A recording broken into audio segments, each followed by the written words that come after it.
Y vamos a dejar por un ratito la actualidad de la ciudad de Santa Fe, de nuestra provincia, para viajar de manera imaginaria, sin el impuesto país, a conocer qué pasa en Venezuela, un año de lo que ha sido la asunción de Juan Guaidó y también lo que pasa en Italia, ¿no? La realidad en dos partes del mundo. Porque siempre nos ayuda a entender lo que pasa a nivel internacional. Está Juan Pablo, que nos acompaña para un poco desglosar los aciertos, las frustraciones de este Juan Guaidó a un año de haber asumido como presidente. ¿Cómo estás, Juan Pablo? Gracias por venir. Buen día, ¿cómo están?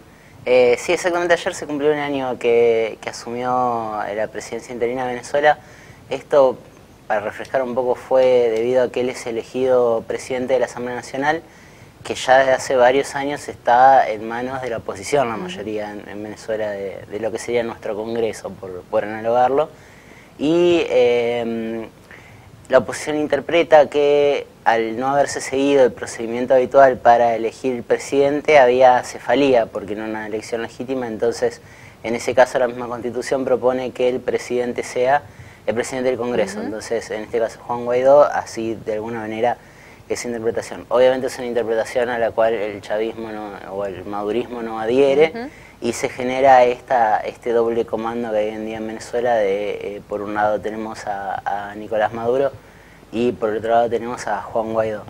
Y los problemas que genera a nivel de relaciones internacionales con los distintos países. Muchos, porque es todo un tema, dependiendo, digamos, a quién uno reconoce como presidente de Venezuela, porque es imposible reconocer en el derecho internacional a dos presidentes de un mismo país.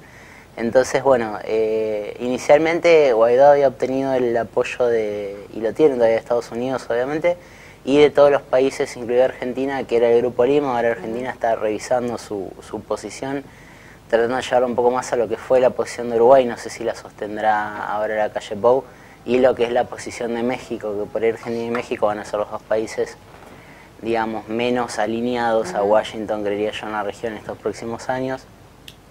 Menos alineado no quiere decir peleado por las dudas, porque por ahí se malinterpreta eso, sino simplemente con un poco más de autonomía en su agenda internacional.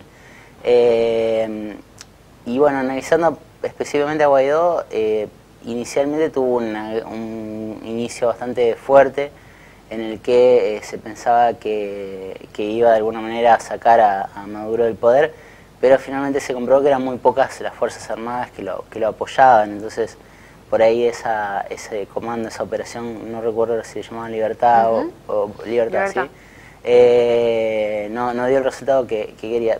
No por eso ha tenido menos logros, ha tenido mucha exposición a nivel internacional.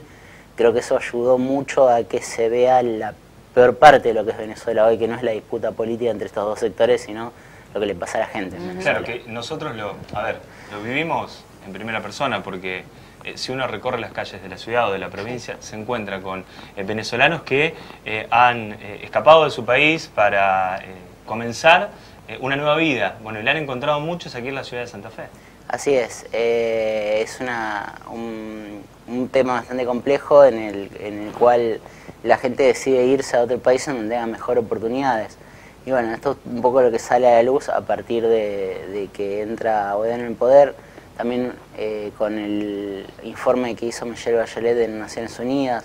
Todas estas cuestiones, bueno, fueron mejorando un poco lo que es la perspectiva de Venezuela de que se pueda llegar en algún momento a una solución. Ahora, internamente está muy complejo porque mientras Guaidó ha tenido mucho éxito en este ámbito y ha tenido otro éxito también a nivel personal, que es que lo reelijan como presidente del Congreso, porque había un acuerdo en la oposición venezolana que iban rotando una vez por año esa presidencia, y este año se lo ha dejado a él nuevamente, o sea, se le ha renovado este cargo. Más allá de las imágenes que vimos, de que no los dejaban entrar al Congreso, de que tuvieron que saltar una barrera policial, está muy complicado hoy en día y ha perdido la movilización popular. O sea, se ha disminuido muchísimo la cantidad de gente que acompañaba en las manifestaciones a la oposición venezolana. Hoy en día eso prácticamente está caído, o sea, son muy pocos sectores los que continúan, y de alguna manera la posibilidad de sentarse a dialogar una salida de Maduro relativamente negociada también se ha perdido. Entonces, como que es una situación muy compleja la que vive hoy Venezuela, Y reitero, no es tanto lo que pueda llegar a pasarle a los dos sectores que están en el poder, sino lo que le pasa a la gente que en lugar de recibir un gobierno, recibe peleas, básicamente. Juan Pablo, aquí en Santa Fe es muy importante la comunidad italiana también, que sigue lo que pasa, incluso que vota en forma muy efectiva en cada una de las elecciones. ¿Qué pasa con Di Maio? ¿Qué pasa con Di Maio? Bueno, Di Maio se corrió de lo que es la presidencia del Movimiento 5 Estrellas.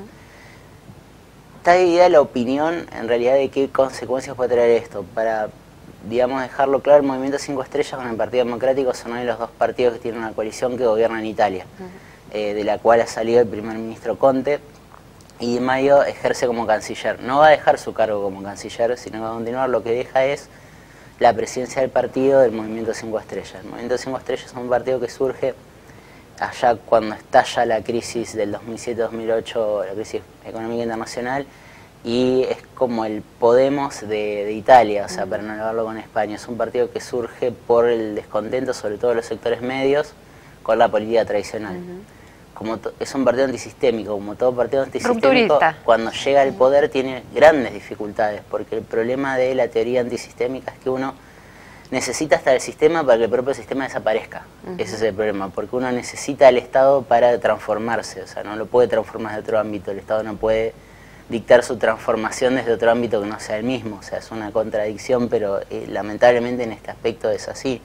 Entonces estos partidos suelen tener muchos problemas cuando llegan al poder. El principal problema que tenía Di Maio era justamente abrirse a la coalición con otros partidos. ¿Por qué? Porque en los sistemas parlamentarios como los europeos es muy raro que un partido obtenga la mayoría necesaria para gobernar. Entonces siempre tiene que aliarse, y entre esas bancas que se suma sí logra hacer una bancada mayoritaria que le permita gobernar.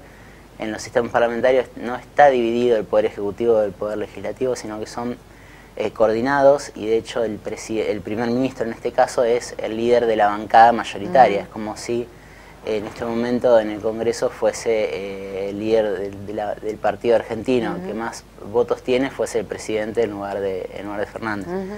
Entonces en estos lugares es muy necesario, y esta salida de Di Maio lo que se lee es como un problema a nivel interno del Partido 5 Estrellas, en un digamos, momento en el que también está Matteo Salvini, que en su momento también fue parte del gobierno, pero que hubo una ruptura muy fuerte, que hay videos de Salvini y de Conte peleándose no amigablemente, por decir otra cosa, y realmente fue una ruptura, una salida muy fuerte. Salvini es una figura que yo siempre digo que si se quiere entender a Bolsonaro es bueno mirar Europa, porque es el ultraderechista de Italia, o sea, Salvini es el Bolsonaro italiano.